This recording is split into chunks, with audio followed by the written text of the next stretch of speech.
Hi Jenna-Clare, thank you for sending your video to FootCamp New York.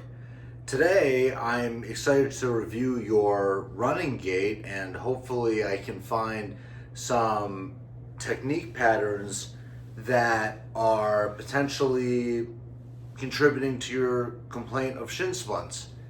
As per your email, you've been on and off running for a long time and you've only been recently getting shin splints. You run on the treadmill, you run on the trail, and you run on pavement. And let's just see the video, dive right in and see if we can find anything that might be contributing to your shin splints.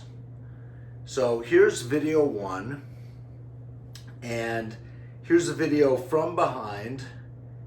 And what I can see in this video is that when you run, your first thing that touches the treadmill, and it's not the worst I've ever seen, but it's still likely causing the shin splints, is your heel. And shin splints is actually caused by heel strike, which is a totally unnatural way that we run, and it's impossible to run with a heel strike barefoot. It's far too painful on the heel, and you'll get a heel spur, heel fracture if you try to do that.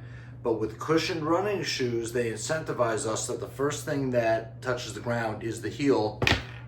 And when you do that, the forefoot actually slaps down, and that impact from the forefoot sends shock throughout your leg and actually causes shin splints.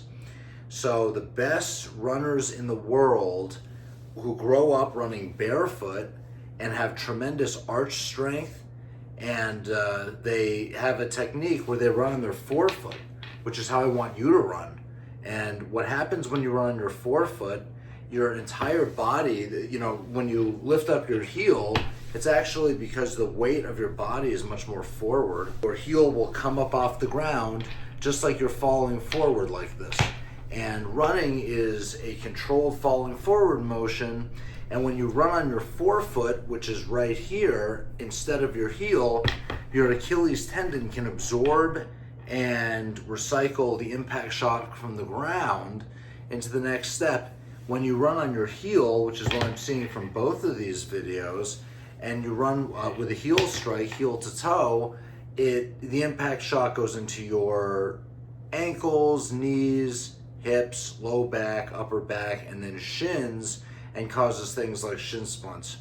So in order to learn forefoot strike running, which is the injury reducing running technique, it's important for you first to get out of the thick, inflexible cushion trainers that you're in, especially because those have a raised heel. That heel is not good for us, and the cushion on the heel incentivizes you to heel strike by landing heel first and then having your forefoot slap down. That is not the ideal way to run. And if you look at Eliud Kipchoge, Tiggs Assefa, as well as the late Kelvin Kiptum, when they run, their heel does not touch the ground. They run on their forefoot, as do most of the African long distance runners, and most successful long distance runners and have a forefoot strike technique. This is the technique that is universally accepted on the track. In track and field, you don't find anybody heel striking on the track. It's funny, on track 5Ks, you never see someone heel strike ever. But then the second you get into the road community, you get all these people who say, oh, actually heel strike isn't so bad. Well, heel strike is so bad. Heel strike in walking is unacceptable, but heel strike in running, no animal walks on its heel, and definitely no animal runs on its heel. So what I would recommend is to get out of the stiff sole cushioned heeled shoes that you're in and get into a shoe like the FootCamp Barefoot Beginner shoe, which is a flexible sole. And the flexible sole is important to not interfere with you trying to get into a forefoot strike pattern like this. And I would like to see you walk as well with a forefoot strike pattern, which is the natural way that humans walk.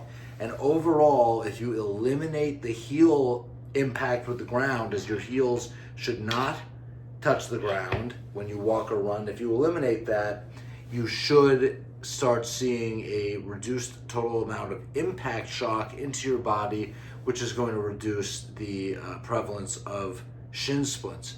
So just as a last concluding argument of this, look at, we're talking about running naturally, and running naturally is running pain-free. Look at this picture of a deer, or whatever this thing is, and look at where this deer's heel is. The heel is raised up like this.